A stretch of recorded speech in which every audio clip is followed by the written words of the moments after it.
नमस्कार विद्यार्थी मित्रांनो, आज आपण मराठी या विषयात एका नवीन कवितेचा अभ्यास करणार आहोत। ही कविता बहीण भावाच्या नात्याशी संबंधित आहे। या कवितेचं नाव आहे छोटेसे बहीण भाऊ।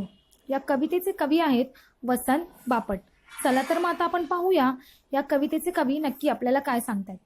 छोटेसे बहीण भाऊ उद्याला मोठाले होऊ, उद्याच्या जगाला उद्याच्या युगाला नवीन आकार देऊ।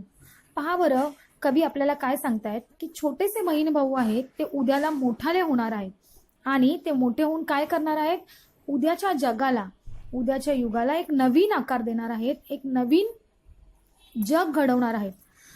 असे छोटेसे बहीण भाऊ। आता चला तर मग आता आपण पुढे पाहूया हे बहीण भाऊ आपल्याशी काय बोलतायत आणि नक्की आपल्याला अजून काय करायला सांगतायत। ओसाड उजाड जागा होतील सुंदर बागा, शेतांना मळ्यांना फुलांना फळांना नवीन बहार देऊ। पहा बरं, ते बहीण भाऊ काय म्हणतात की जिथे ओसाड रिकाम्या जागा आहेत त्या जागी आम्ही सुंदर बागा तयार करणार आहे। शेतांना मळ्यांना फुलांना फळांना एक नवीन असा बहार देणार आहे।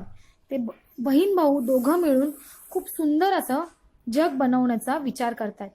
मोकळ्या आभाळी जाऊ मोकळ्या गळ्याने गाऊ, निर्मळ मनाने आनंद भराने आनंद देऊ आणि घेऊ। पहा बरं, ते बहीण भाऊ काय सांगतायत की आम्ही अगदी मोकळ्या निवांत अशा आभाळी जाणार आहोत आणि सुंदर अशा गळ्याने गाणं गाणार आहोत आणि एकत्र आनंदाने राहणार आहोत। यानंतर ते बहीण भाऊ आपल्याशी काय बोलतात ते पाहू आपण। प्रेमाने एकत्र राहू नवीन जीवन पाहू, अनेक देशांचे भाषांचे वेशांचे अनेक एकच होऊ। पहा बरं, ते काय सांगतायत की ते बहीण भाऊ सांगतायत की आपण प्रेमाने एकत्र राहूया आणि नवीन जीवन पाहूया। अनेक देशांचे भाषांचे वेशांचे सगळ्यांचे आपण एकच होऊ, आपण कोणताही भेदभाव नको मानू। धन्यवाद।